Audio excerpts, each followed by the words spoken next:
indikator yang saya pilih yaitu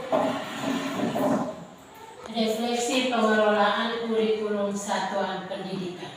Jadi di sini kita melakukan refleksi berkaitan dengan pengelolaan kurikulum dalam satuan pendidikan kita.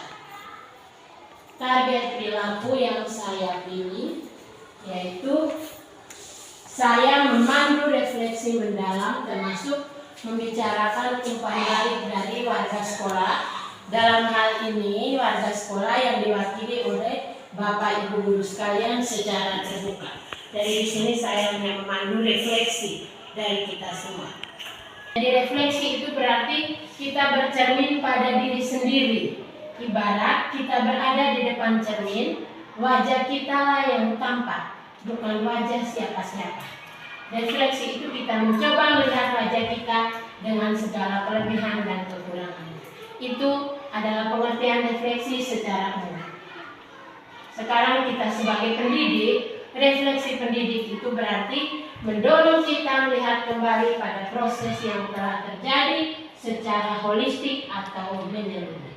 Refleksi pendidik ini berarti kita menelusuri kembali diri kita sebagai pendidik, kekuatan, kelemahan, serta hal yang menantang dalam pembelajaran dan asesmen yang pernah kita laksanakan.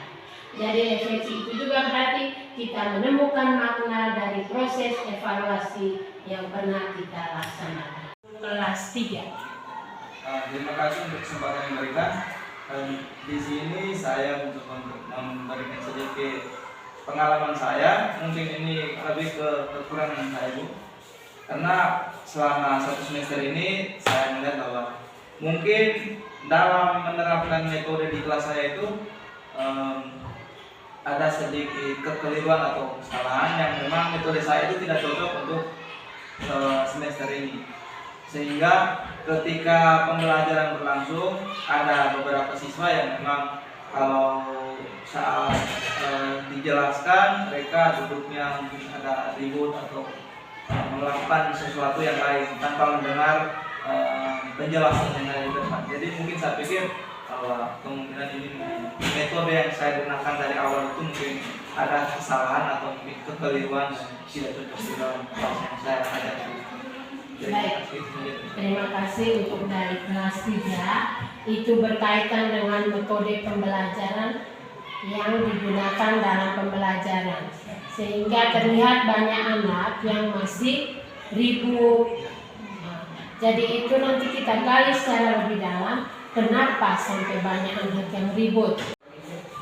Saya sebagai guru kelas 6 merefleksikan diri saya selama bertugas pada semester berjalan bahwa sesuai dengan era globalisasi pembelajaran sekali-sekali dilakukan dengan menggunakan ICT. Tetapi karena saya tidak tahu menggunakannya, sehingga saya selama ini belum pernah menggunakan ICT dalam proses pembelajaran, sehingga membuat siswa cepat bosan dalam menerima pelajaran yang saya berikan. Hingga beberapa hari lalu, karena saya lihat mereka sudah sedikit bosan, maka saya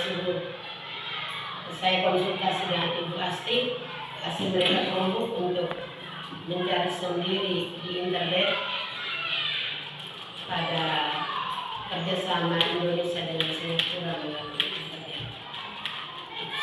Baik, terima kasih kepada guru wali kelas 6. Kesulitan yang dihadapi yaitu belum menguasai teknologi ICT, sehingga dalam pembelajaran tetapi ibu tetap berusaha untuk menggunakannya dengan bantuan teman-teman. Jadi kita gali tindak lanjut ke depannya kita seperti apa. Misalnya ibu harus berusaha untuk menguasai ICT tersebut. Ya, terima kasih. Berikut